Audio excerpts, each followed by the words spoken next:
This is not the first time the interviewers just crossed the line. Watch how Scarlett Johansson reacted when an interviewer thought it appropriate to ask whether she wore underwear while filming The Avengers. Now, were you able to wear undergarments? You're the fifth person that's asking Well, no, that because What is going on? Since when did people start asking each other in interviews about their underwear? As the interviewer attempted to backtrack, Johansson insisted, You just asked me if I was wearing any. Was I wearing underwear? I mean, gosh, ask Joss. "Is it really appropriate to ask someone about their underwear? I didn't ask you about yours, did I?" said Johansson. Sometimes the interviewers themselves are to blame, learning the hard way that respect and preparation go a long way. Yes. Now, why would you do that? Why would you do that?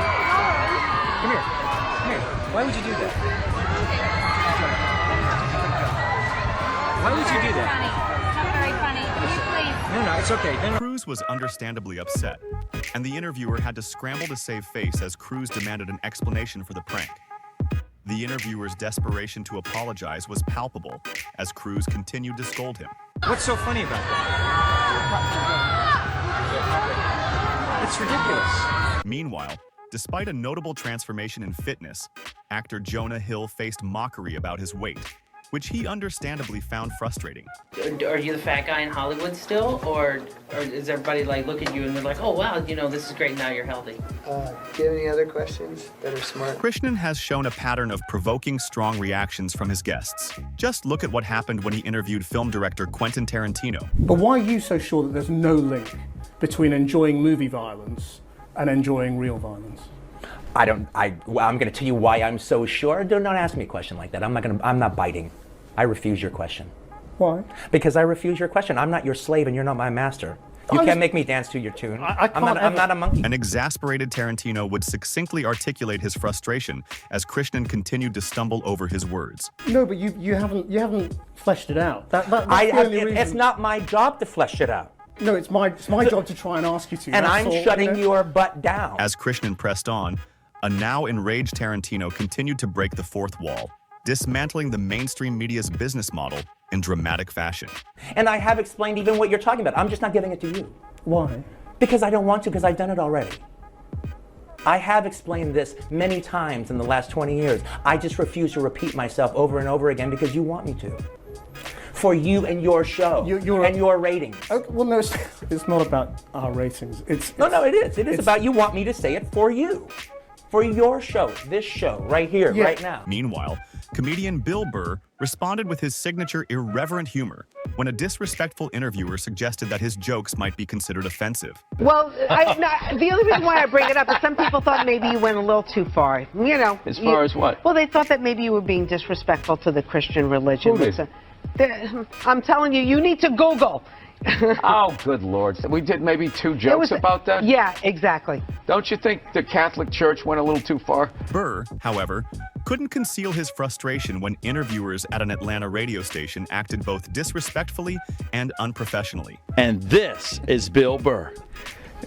That's your question? Burr's irritation escalated as the poorly conducted interview dragged on, especially when the host insisted he perform like a trained monkey. He's at the punchline, he's in town, and you're a funny guy. You've got these routines in your head, so I figure I'll toss you a mic and you go. And I'm going to do stand-up in front of 9 people in a radio station? No, I'm not doing that. Burr's anger became more apparent when another host suggested that he was responsible for the interview's poor quality. I was trying to explain to Bill how you put the mic, warn him that you're going to put the mic in his face without asking him a question. Be prepared for that. Apparently, he didn't take me seriously. But when host Southside Steve started shoving his microphone into Burr's face to annoy him deliberately, the comedian decided to hijack the interview. Do you like my mic? No, I don't. I don't. Please. Is that comfortable? Is this uncomfortable? This is, no, don't, man. Honestly. Can I take the mic? Sure. Now, that's the number one thing you don't do. However, Southside Steve made the mistake of trying to out-sarcasm Burr, which backfired spectacularly, leading Burr to turn the joke back on the hosts.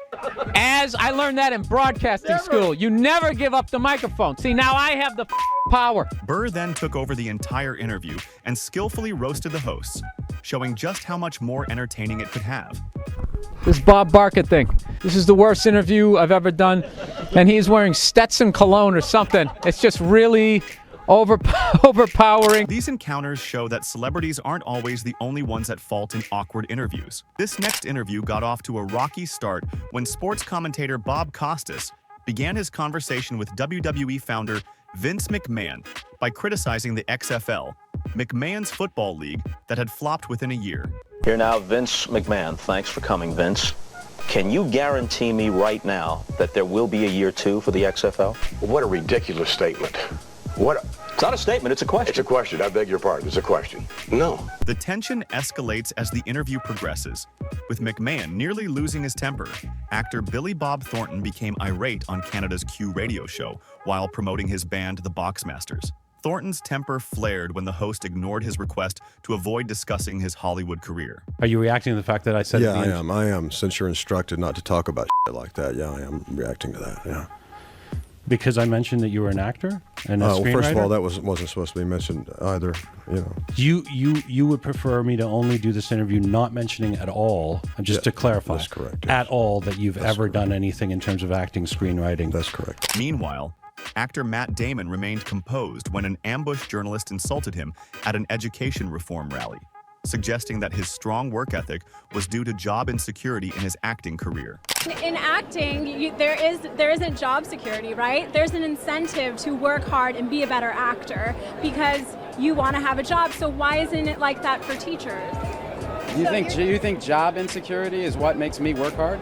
Well, you have an incentive to work harder, but if there's job security... It's not an incentive. That's the thing. See, you take this MBA style thinking, right? It's the problem with ed policy right now. There's this intrinsically paternalistic view of problems that are much more complex than that. A teacher wants to teach.